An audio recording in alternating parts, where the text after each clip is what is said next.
Hello दोस्तों, जय श्री कृष्णा। कैसे हैं आप सब। आज इस वीडियो में हम आपके साथ शेयर करने वाले हैं अष्टमी नवमी पर हम कन्या कैसे पूजें, हमें कितनी कन्या कम से कम घर में बुलानी चाहिए, अगर कन्याएं ना मिलें तो हमें फिर क्या करना चाहिए, भोग प्रसाद हमें कैसे निकालना चाहिए, कन्याओं का स्वागत कैसे करना चाहिए, कैसे विदा करना चाहिए और कन्याओं को विदा करते वक्त हमें क्या देना चाहिए, उनसे क्या काम करवाना चाहिए, ये सारी जानकारी इस वीडियो में आपके साथ में शेयर करूंगी। तो देखिए, सबसे पहले तो मैं आपको बता देती हूँ कि कन्याएं हमें कितने साल तक की चाहिए होती हैं। देखिए, 2 साल से लेके 7 साल तक की कन्याओं की एज बिल्कुल ठीक होती है, उनको ही बुलाना चाहिए। 2 साल से लेके 7 साल तक की कन्या आराम से जो है ना भोजन कर लेती हैं, अपना मुँह झूठा करती हैं। और उससे छोटी अगर आप बुलाते हैं 1 साल की, तो वो देखिए भोजन वगैरह तो नहीं करती, वो बैठ भी नहीं पाती। तो ऐसी कन्याएं बुलाए जो आराम से बैठें और भोजन कर पाएं। तो 2 साल से लेके 7 साल तक की कन्याओं की एज बिल्कुल ठीक होती है कन्याओं के रूप में बुलाने के लिए। और देखिए, कितनी कन्याएं हमें बुलानी चाहिए, तो कम से कम हमें 2 कन्या जरूर बुलानी चाहिए घर में। देखिए, बहुत सारे लोगों का कहना होता है, मैं उनके लिए बता रही हूँ जी जिनके यहाँ कन्याएं नहीं मिलती हैं। जिनके यहाँ मिल जाती हैं कन्याएं आसानी से, उनको तो पूरी कन्याएं 9 बिठानी चाहिए, 9 कन्याओं को जमाना चाहिए और साथ में 2 लांगूर रखने चाहिए। साथ में 2 लांगूरों को जरूर बुलाना चाहिए। 9 कन्या 2 लांगूर, एक तो भैरव बाबा जी और एक बजरंग बली, 2 जनों को हमें बुलाना चाहिए लांगूरों को कन्याओं के साथ साथ। तो कम से कम 11 कन्याओं के साथ साथ मतलब लांगूरों को हमें जमाना चाहिए। अगर आपको नहीं मिलते, मान लीजिए आपको कन्याएं नहीं मिलती आसानी से, तो अपने घर में जो भी कन्या आपको मिल रही हैं, अपने घर की छोड़ के घर की कन्याएं तो हम गिनेंगे ही नहीं, ठीक है, बिठा लेंगे, लेकिन उनको गिनना नहीं चाहिए कि घर की होती हैं वो। तो कन्याएं तो हैं लेकिन वो घर की हैं, ठीक है, घर में घर का घर में रह जाएगा, उससे कोई फायदा नहीं है। तो हमें ना बाहर ऐसी कन्याओं को लाना चाहिए जो बाहर की हों, जैसे कि आस पड़ोस की या मंदिर के आसपास मिल जाए आपको। इस तरीके से आपको कम से कम 5 कन्याएं जरूर बिठानी चाहिए। अब मान लीजिए बहुत सारी जगहों पे 5 कन्या भी मिलना पॉसिबल नहीं हो पाता, तो 2 कन्या अपने घर में जरूर बिठाएं। 2 नहीं तो 1 कन्या जरूर बिठाएं। 1 कन्या को लाके ढूंढ के जरूर लेके आएं और उसका अपने घर में लाके उनका अच्छे से स्वागत करके उनका मुंह झूठा जरूर कराएं। मतलब कम से कम 1 कन्या को लाके उसका मुंह झूठा जरूर कराएं। इसका मतलब ये होता है कि माता रानी ने हमारे घर में प्रवेश कर दिया है और वो भोग लगा लिया है, ठीक है। तो 1 कन्या कम से कम जरूर बिठाएं। तो हमारे यहाँ भी देखिए बहुत मुश्किल से मिलती हैं। तो देखिए, यहाँ पे 3 कन्याएं, कभी कभी तो ऐसा होता है कि 9 की 9 कन्या मेरे दरवाजे पे अपने आप आ जाती हैं। किसी किसी साल ऐसा होता है और किसी साल ऐसा होता है कि मुझे ढूंढने से भी नहीं मिलती।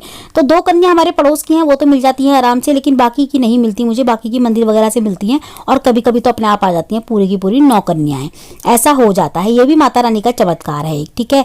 तो यहाँ पे देखिए, जब भी आप कन्याएं घर में आपके आए तो आपको सबसे पहले काम क्या करना है, आपको जितनी भी कन्याएं आप आए आपके घर में, आपको पहले उनके पैर धुलाने हैं, पैरों को पोंछना है, आसन बिछाना है साफ सुथरा, गंदा आसन नहीं होना चाहिए, चादर गंदी नहीं होनी चाहिए, बिछी हुई चादर लेके बिस्तर पे से नहीं बिछानी, एकदम साफ सुथरी चादर आपको बिछानी है, साफ सुथरी जगह पे बिछानी है।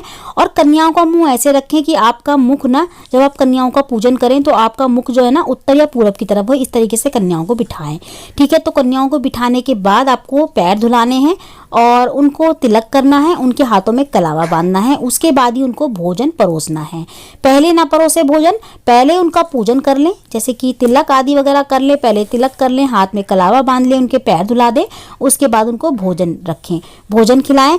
और कन्याओं से ये बोले, अगर पेट भी भरा हुआ है ना कन्याओं का, तो कम से कम 1-1 टुकड़ा जरूर खा के जाए, मुंह झूठा जरूर कराएं कन्याओं से, ठीक है। कन्याएं अगर मान लीजिए पूरी प्लेट खाली कर देती हैं, वो खा लेती हैं, भूखी हैं, तो फिर उनकी प्लेट में और रखें। जब वो प्लेट लेके जाएं तो प्लेट खाली नहीं होनी चाहिए और उनकी प्लेट में 1-1 केला या 2-2 केले जरूर रखें। जब वो घर से जाती है ना, तो फल के रूप में 2 केले या फिर सेब आप जरूर रखें, मतलब कोई ना कोई फल आप घर में से लेके कन्याओं को जरूर दें। खाली हाथ कन्याओं को बिल्कुल ना जाने दें घर से।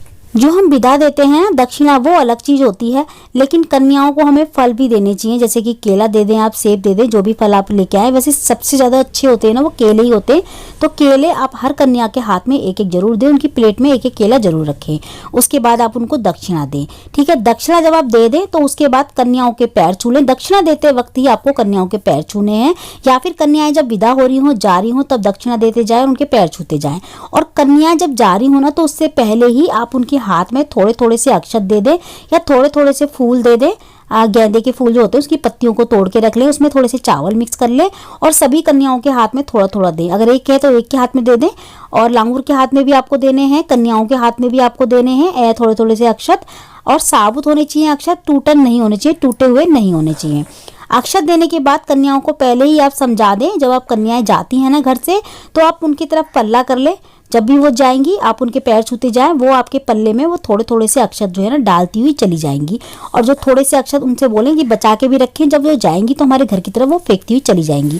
थोड़े से अक्षत आपके पल्लू में डालेंगी, कुछ अक्षत के दाने जो बचेंगे ना वो आपके घर की तरफ फेंक देंगी। तो ये काम आप करवाना बिल्कुल ना भूलें फ्रेंड्स। माना जाता है कि ऐसा करने से, जो लोग ऐसा करते हैं ना, कन्याओं के हाथ में अक्षत देते हैं और उनसे बोलते हैं कि हमारे पल्लू में रखें, उनके घर में कभी भी धन धान्य की कमी नहीं रहती, हमेशा माता रानी की कृपा बनी रहती है, कभी भी जो है ना हमेशा घर में बरकत रहती है। और ऐसा हमें जरूर करना चाहिए। तो धन धान्य की कमी का मतलब कि धन की और जो है ना अन्न की कमी कभी नहीं रहती। और कन्याएं जब जाएं तो उनसे आशीर्वाद जरूर लें, उनसे अपने सर पे जो है ना हाथ जरूर रखवाएं। इस तरीके से कन्याओं को आप विदा कर दें और कन्याओं को बहुत अच्छे से विदा करें, कन्याएं खुश होकर जाएं, ऐसे विदा करें आप अपने घर से, ठीक है। और कन्याओं की आप देखिए दक्षिणा भी तो देनी ही चाहिए हमें। दक्षिणा के साथ साथ आप ना कुछ उनके पसंद की गिफ्ट दे सकते हैं, जैसे कि छोटे छोटे से पर्स आते हैं मार्केट में, हेयर बैंड आते हैं, अच्छी अच्छी चूड़ियाँ आती हैं, कड़े आते हैं, रिंग आती हैं, तो वो भी आप अपनी कन्याओं को दे सकते हैं, ताकि कन्याएं हमारे घर से बहुत खुश होकर जाएं, खिलखिलाती हुई जाएं। तो अगर आपका बजट है तो आप दे सकते हैं, बजट नहीं है तो जो भी आप पे बने आप जरूर करें कन्याओं के लिए। तो इसी तरीके से अष्टमी और नवमी पूजी जाती है। तो इस बार जो अष्टमी है ना, अष्टमी तिथि जो पड़ रही है वो 5 तारीख की पड़ रही है और नवमी तिथि जो पड़ रही है वो 6 तारीख की है। तो जो भक्तजन अष्टमी पूजते हैं वो जो है ना 4 तारीख को व्रत रखेंगे, और जो नवमी पूजते हैं वो 5 तारीख को व्रत रखेंगे। और जिन्होंने पूरे 9 व्रत रखे हैं तो उनको तो सोचने की जरूरत ही नहीं है, तो उनको मैं बता देती हूँ। उनको 4 तारीख को व्रत रखना है अष्टमी पूजने वालों को, और 5 तारीख को अष्टमी पूज देनी है, और नौवीं पूजने वालों को 5 तारीख को व्रत रख के और जो है ना नौवीं पूज देनी है। तो इसी तरीके से जो है ना नौवीं अष्टमी पूजी जाती है। तो आज की वीडियो में इतना ही।